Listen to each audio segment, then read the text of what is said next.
At Mortara, we try very hard to help create the conditions under which our excellent scholars here at the university and students as well can do research that speaks to real-world issues. And one of the things we like to do is have what we call in the news roundtables, where we look at current events and draw on the amazing expertise of our faculty here at Georgetown. And so I'm delighted today that we are going to be able to call upon the expertise of the three gentlemen to my left. Each of them will speak for about 10 minutes on different aspects of the issues involved in Syria and the Syrian conflict. First, we'll have Joseph Sassoon, who's at the Center for Contemporary Arab Studies, who's an expert on authoritarian regimes and can help us understand some of the internal dynamics that are going on in Syria, with reference to some other cases in the Middle East. We'll then turn to Dan Byman, who's a professor in security studies program, who has a lot of expertise on strategic and security issues in the Middle East and more broadly thinking through American foreign policy. And then finally, we'll turn to Ambassador Mark Lagon, who is the International Relations and Security Chair in the MSFS program here at Georgetown. And he's going to speak to some of the human rights issues and humanitarian questions that we need to contemplate in this conflict. So I think we'll go ahead and start off. I would remind everyone to please turn off their cell phones if they can, and turn things over first to Joseph. In our attempt to understand how Syria functions today, how its security services operate, and how decisions are made, a lot may be learned from how the Iraqi regime under Saddam Hussein operated. I've spent the last 3 years studying the Iraqi documents, looking at the security services there, and also listening to audio tapes of the Revolutionary Council meeting, the Revolutionary Council being like the cabinet. Obviously, there are many differences between the two regimes, and Syria is now in the midst of a civil war that the scale of which cannot be really compared to the Intifada, the uprising of '91 in Iraq. Other differences between the two regimes are that Saddam Hussein built the system himself and created an extensive network of rewards and punishments that enabled the regime to last 35 years despite wars, uprisings, and sanctions. He also created a loyal base that stayed with him to the end, and it is doubtful that he would have been dislodged without the 2003 US-led invasion. In Syria, Bashar al-Assad inherited power, and his base is not nearly as deeply rooted, neither militarily nor politically. Iraq also was a wealthier country, and its economy became more centralized as a result of the sanctions, which actually enhanced the regime's power over the business community. Syria, on the other hand, has a more open economy, and its collapse could endanger Assad support among the insiders. Yet, in spite of all these differences, I would argue that there are far more common denominators that justify these comparisons. Let me begin with the security services. In both countries, security agencies were designed to overlap and were structured so as to ensure that no one agency would become strong enough to threaten the regime. Syria and Iraq both had at least 5 main agencies operating, plus a few others that were created for specific purposes to collect this massive information through a wide network of informants and by copious methods and means such as using surveillance through wiretapping and implanting bugging devices. The Ba'ath Party itself acts as another layer of information and security, although in Iraq it played a much bigger role.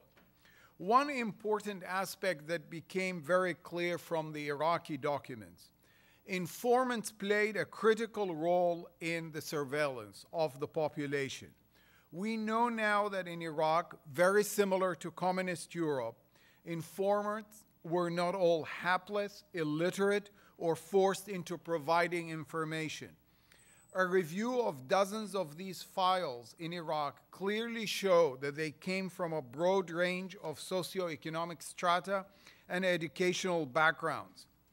Many assume wrongly that informants in the Arab world are only drivers, waiters, and doormen, but the reality is, again, similar to what I just said about communist Europe, it is much more widespread.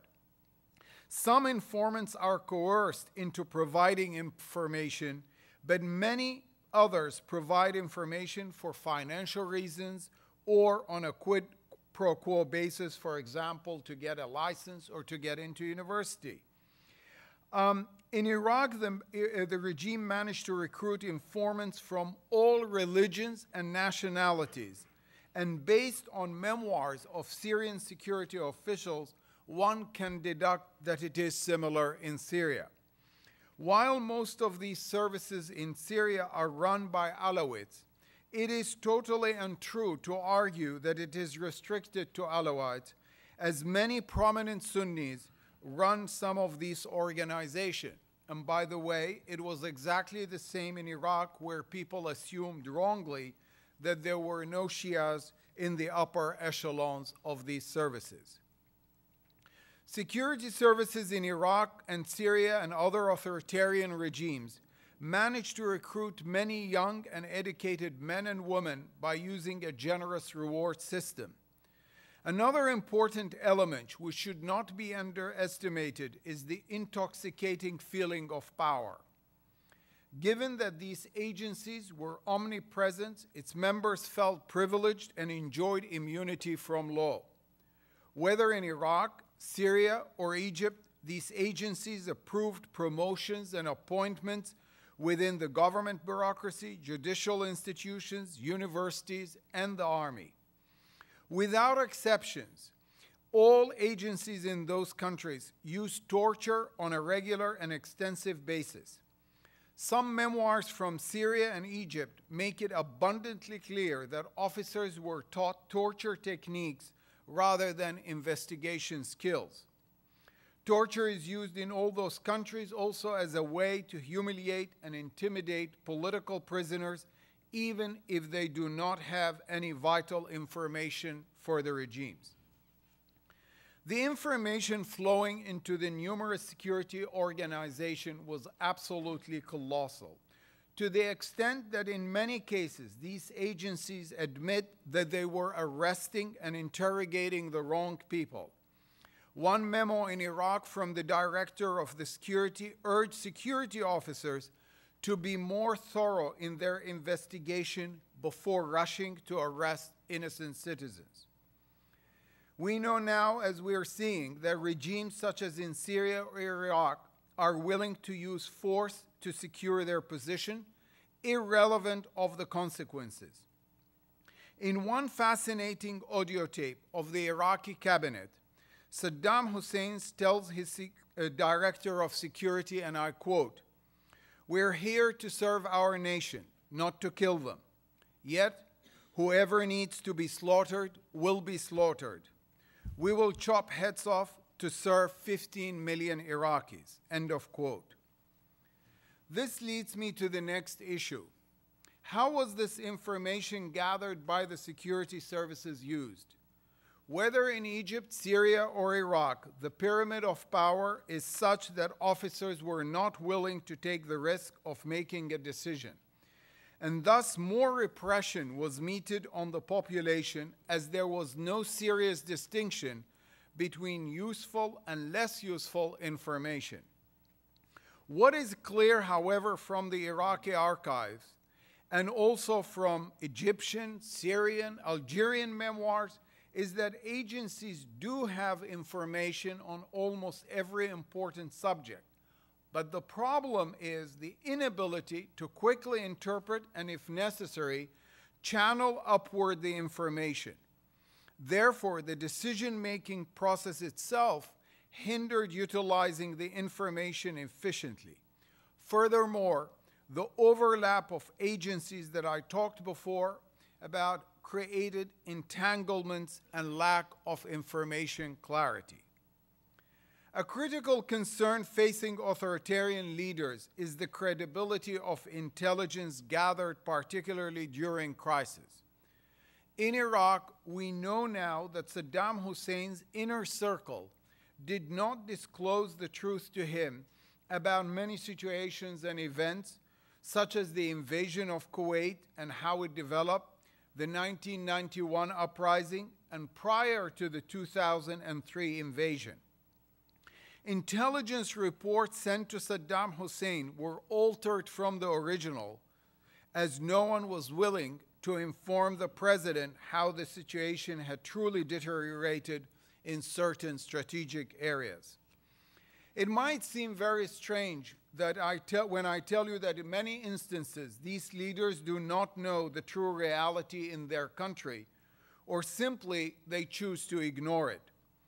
With the return of the cult of personality in Syria during the last few years, it became harder to criticize Bashar al-Assad within the inner circles, exactly in the same manner as existed during his father's regime and under Saddam Hussein.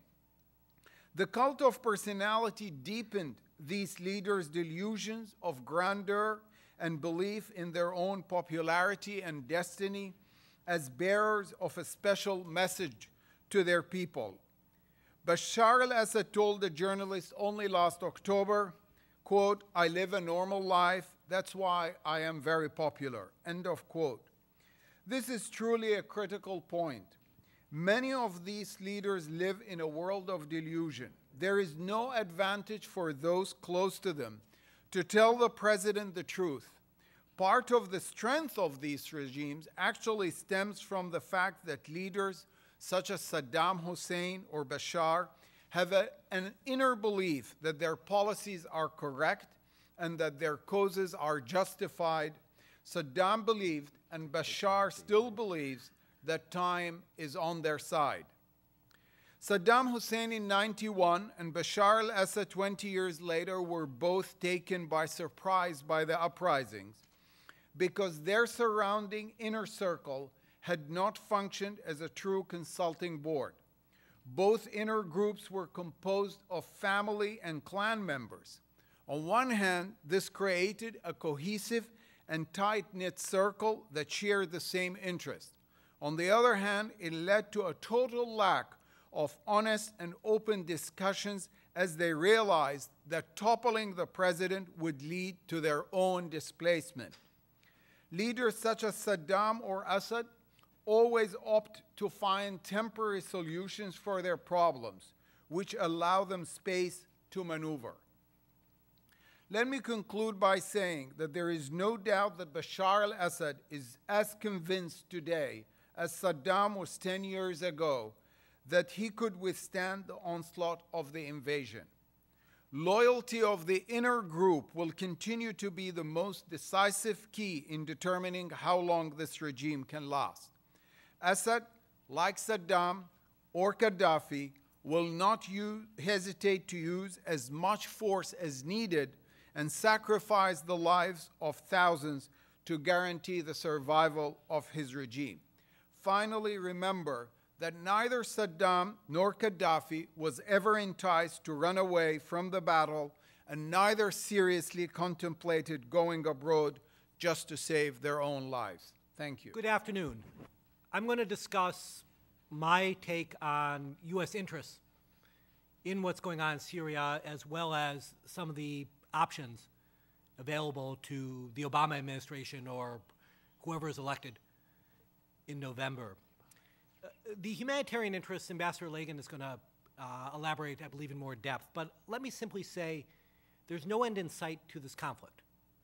So when we say there's a certain body count now, when we say the refugees have reached several 100,000, it's not as if this is going to stop. There is every reason to believe that if we're having this conference or this session a year from now, we will be talking about the humanitarian crisis in Syria. And it's very hard to predict. It's an unstable situation. But both sides are armed and funded, and neither side is powerful enough to prevail or seems close to victory. And that's a recipe for a grinding conflict that will involve the deaths of tens of thousands more civilians in this conflict. For the United States, beyond the humanitarian interests, though, there are several very important strategic ones. One is that, and this is a bit different than many, I would say all of the other Arab Spring revolutions, this is a hostile regime. If you look at Yemen, Tunisia, Egypt, Libya, these were either American allies or at very least neutral countries or ones where there was a modicum of cooperation. The United States has very few true enemies in the world, but Syria is on that list. It might not be the top of the list, but it's a hostile regime. It's also very close to Iran, which is even higher on the list. And so from a strategic point of view, there's at least a desire to see this regime go, and perhaps much more. But perhaps the biggest concern is that this conflict may not stay confined to Syria. These massive civil wars have a way of expanding across borders, especially in the Middle East, where you have very strong language and cultural ties that span borders as well. Refugee flows often lead to conflict as individuals bring the fight with them, and as is happening in Syria, they'll organize from abroad and bring the fight back into Syria. We're already seeing the development of terrorism in Syria, and often these conflicts not only become importers of terrorists, but also exporters as well. You see neighboring states, I would say Lebanon and Iraq in particular, where their own politics are being affected by what's happening within Syria. So radicalization is occurring outside the conflict zone, and also neighboring intervention. Already we have Iran, Saudi Arabia, Qatar, and Turkey in different ways intervening in Syria, and that, I think there are good reasons to think that may grow in the months and years to come. Okay, what can be done? I would say notionally at least, there are 5 options available. The first is negotiation. And this was called the Yemen option after the U.S. effort to broker a deal where Ali Abdullah Saleh was stepped down from power and a compromise candidate was put in. And it was kind of a long process and involved a fair amount of bloodshed. But in the end, he steps down at least notionally, although there's a debate about how much. I annoyed some of my friends in the administration by being quite publicly critical of this particular approach because in Syria, the problem is deeper than an individual. It's very much a regime. And there was no way this regime would go, even if Assad himself could be persuaded to step down. And as the previous speaker noted, that's almost certainly not going to happen in any event. More broadly, neither side wants to cut a deal. The Syrian opposition's view is that they've lost many, many people, and they're fighting against a corrupt and evil regime, and simply trading one dictator for another is not what they're fighting for. Because of the repeated failure of negotiation, this leads to what the second option is, which no one will say this, but the second option is really doing nothing. Okay? And this is kind of, we'll call this diplomacy, but it's diplomacy with no real purpose, right? So there are, very, very serious UN resolutions saying violence is bad. There'll be efforts to urge the government not to kill people, but there's no real serious effort to do anything. There's no investment of resources, whether diplomatic in a way, or certainly economic or military to do so. There are tremendous advantages of not being involved. The biggest one simply is you can do other things, right? You're not wasting time and effort and energy on a situation that's exceptionally difficult, right? And some problems are best ignored. A danger for the United States is America tends to be blamed for what happens.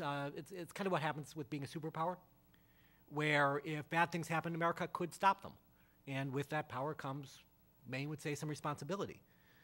There's also, though, a risk of Assad surviving, right? The assumption of the administration, which to me was a bit naive from the beginning, was this guy's going to go.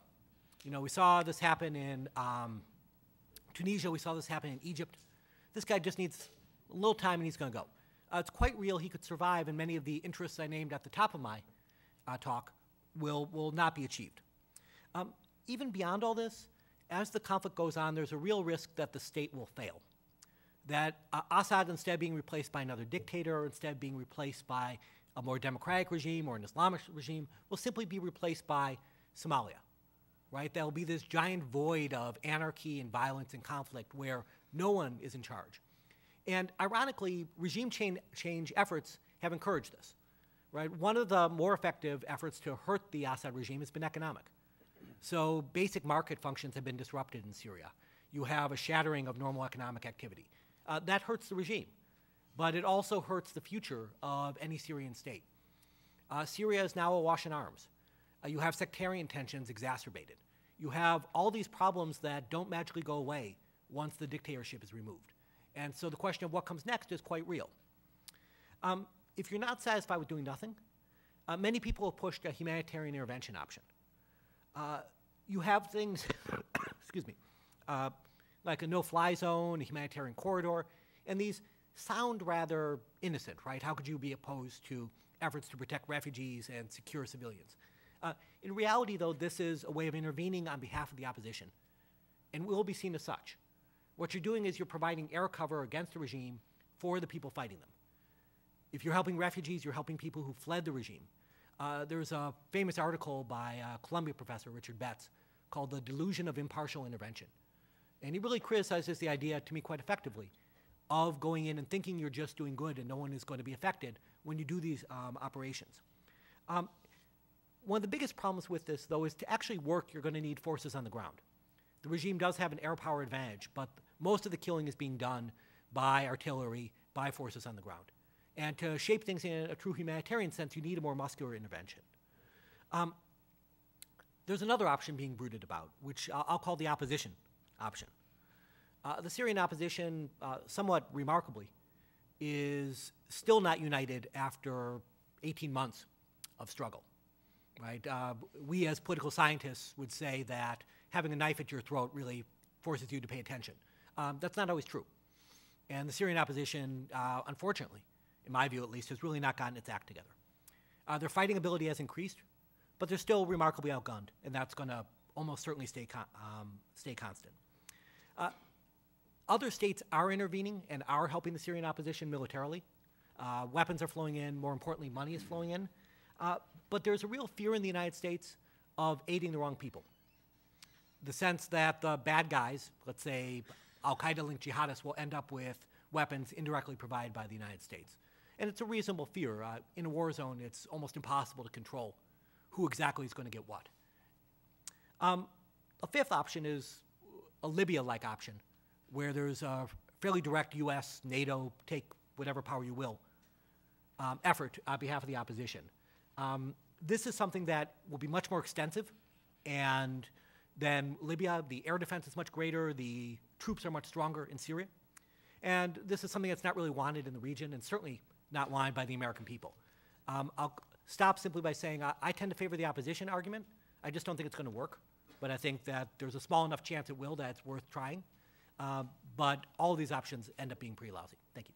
Well, I want to thank the Mortara Center, which is a wonderful resource for collegiality and understanding, bringing scholars and students and outsiders to our community together. It's been great working with Kate over time in my 2 years at MSFS. So I'm glad to see that we're not only going to have complementary vantage points, but we may actually disagree a bit, which might be more fun. As something of a specialist on human rights and on multilateral affairs, both as a political scientist and a former State Department official, I want to look at those two areas in particular here. The human rights and justice issues, and then what one might call the multilateral or global governance issues. So as a human rights matter, the question here is what's been happening for 18 to 24 months in Syria, does it reach the atrocities level? We don't even have to get into the questions of genocide versus ethnic cleansing and all these different formulations, but is it at the atrocities level? The death toll, it is said, is approaching 30,000 people. We're in the situation where the forces are committing heinous violent acts against each other. There's ambiguities about whether bombs that are going off are in fact being set by terrorists or opposition forces, or in fact by the government to create blame. But it does invoke the question of responsibility to protect, the norm that has emerged in the United Nations. Responsibility to protect as a concept has two halves, that a state's sovereignty involves a responsibility to protect its people, and if it allows a humanitarian calamity to take place, or worse yet, is the driver of the humanitarian calamity and people dying, then there's a certain degree to which sovereignty dissolves, and the international community has a right and arguably a responsibility to step in.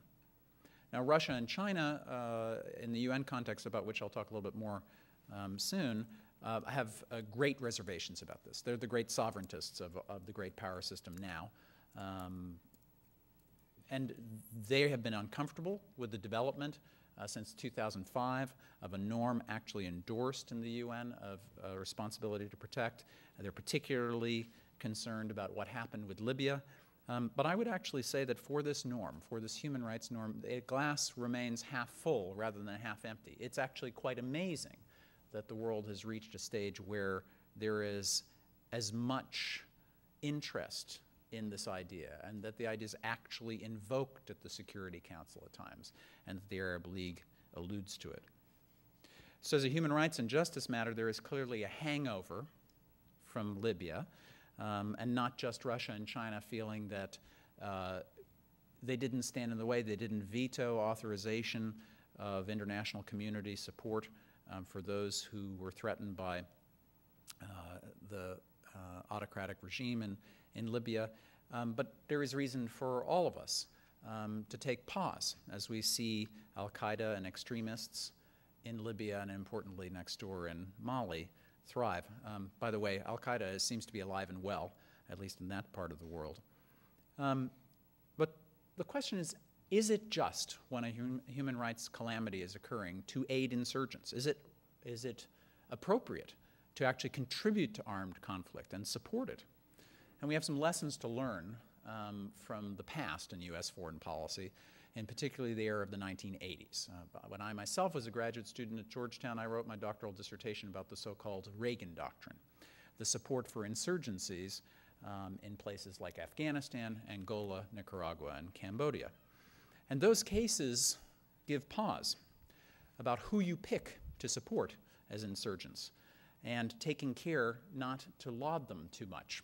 You might recall that President Reagan called the Nicaraguan Contras and some of these other insurgent forces the moral equivalent of the founding fathers, who only needed the analog to France to back them, and called them freedom fighters. In some cases they may have been. In some cases they were the Mujahideen in Afghanistan, who have played a role in what has become of that country. Insurgencies need sanctuaries, and there you have another human rights problem.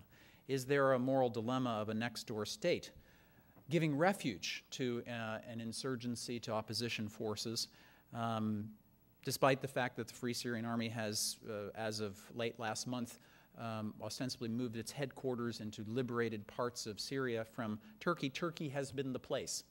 It's a place where a good 120,000 refugees have flowed, and is probably the reason why in the last 48 hours Turkey's border areas have been shelled, Turkish civilians have been killed, Turkey has responded, and hours ago Turkey's parliament voted 320 to 129 to authorize potential military force against Syria.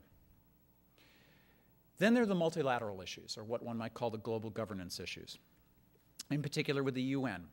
The UN's role as mediator, where it's failed miserably, including with the former Secretary General Kofi Annan as envoy, and little better to date by a somewhat more effective diplomat, Lakhdar Brahimi, who replaced him. Then there is the UN as observer. You'll recall that in April, under Security Council Resolution 2043, the UN Supervision Mission in Syria, or UNSMIS, was established. But it had to, for instance, freeze its operations due to the threat level of violence to its personnel in June. Then, as a matter of multilateral means, there's the UN as conscience. And the UN Security Council has found itself hamstrung even fully condemning the situation in Syria, given Russian and Chinese opposition, and not to speak of limiting the application of the fullest of sanctions. Look, even the remarkably dysfunctional Human Rights Council of the UN in Geneva created a special rapporteur for the human rights situation in Syria when it isn't, generally speaking, in the business of creating too many investigators on human rights situations. And the UN General Assembly has acted as conscience. I've had students in my own class in MSFS on the UN and global institutions writing about, is this a turning point in which the General Assembly says if the Security Council can't play its role on security issues, is it going to step in? Well, there's also the role of the UN as authorizer of force, and repeated vetoes by Russia and China make it quite unlikely that it's going to formally authorize an intervention among the options that Dan mentions. Have we, which is to say the United States, moved from leading from behind, which is to say standing behind and holding the coat of Britain and France on the Libya situation, to actually hiding behind Russia and China as a reason for not acting? I think that may be an unfair criticism of Obama administration policy, and I think it would be worth remembering that the interventions in Iraq and Afghanistan before it launched under the Bush administrations may have created a horrible situation in which we are feeling we can't act because of domestic politics and resources in Syria. So in terms of multilateral institutions, of course, there is NATO as the fallback. And despite all the arguments about whether the international community should have intervened in Iraq in 2003, absent a UN Security Council resolution, there is a precedent. NATO took action of using brutal force in bombing Serbia to try and stem ethnic cleansing in Kosovo without an authorization in the UN Security Council because the Russians didn't want to back it. Well now, Turkey is the sanctuary state for an insurgency. Turkey is a member of NATO, no less. Watch this space, not only as NATO as the fallback from the UN, but somehow engaged because of Turkey, its member in the mix. It's interesting. The plight of Muslims in Syria may actually cement a NATO role and Turkey's role in it after a period in which the EU seemed to do everything it could to hold Turkey at arm's length with its Muslim faith-based government. Interesting. And in terms of multilateral organizations and regional organizations, the most interesting and perhaps most pleasant surprise in global governance has been the Arab League, which in the last 2 years has repeatedly called for greater action in the area of the Middle East, the Arab Spring, Libya, and Syria. So, when human rights, the just governance questions, and the global governance questions of multilateralism come together, what are my recommendations? 1, you can't expect just governance and global governance to be a priority of Russia and China. And I have a colleague, David Shore of the Stanley Foundation, who I frequently spar with in the Twitterverse and elsewhere. He seems to think that they can be responsible stakeholders in the world. I don't think you should expect that. The use of force is justified because of the level of atrocities. I think we should consider a no-fly zone. And I think taking Dan Byman's logic, we shouldn't pretend that it's entirely neutral. It is on behalf of those who are being brutally harmed by a morally bankrupt regime. We use drones with abandon in Pakistan and Yemen, but why not think about using some of our high technology, remotely deployed assets in Syria? Would it make Russia and Iran respond by being even less cooperative? I think we should go the insurgency route, as Dan alludes to, but openly to legitimize that insurgency. But we must be careful who we back, who we call freedom fighters, because of course some elements of the Free Syrian Army are Islamists, remembering the Mujahideen experience in Afghanistan. But I would say being too pristine about aiding insurgencies or armed oppositions is the bigger moral error, one we like to talk about in the ethics class I teach in MSFS. I recall being a House Republican staffer in the 1990s when House Republicans asked whether Bosnian Muslims might be terrorists. That's the bigger error to make. We need to back the sanctuary state. I mean, if Iran is supplying Syria, flying through Iraqi airspace, surely we can work actively and openly with Turkey to support elements of the opposition. And my final recommendation is that when you have a tough job to do, you need to turn to the tough guy, and that's the women. The famous girls' alliance of Hillary Clinton, Susan Rice, and Samantha Power needs to get back in action. They did so in Sudan, overturning the wrong-headed views of envoy Scott Gration, who wanted to give, quote, as he was quoted in the Washington Post, cookies to the dictator of Sudan. They got together and pushed a policy in Libya that was actually more than leading from behind. And they helped create an atrocities prevention board. These three women, they need to do their thing. And I suspect Hillary Clinton probably knows what needs to be done and needs to be unleashed.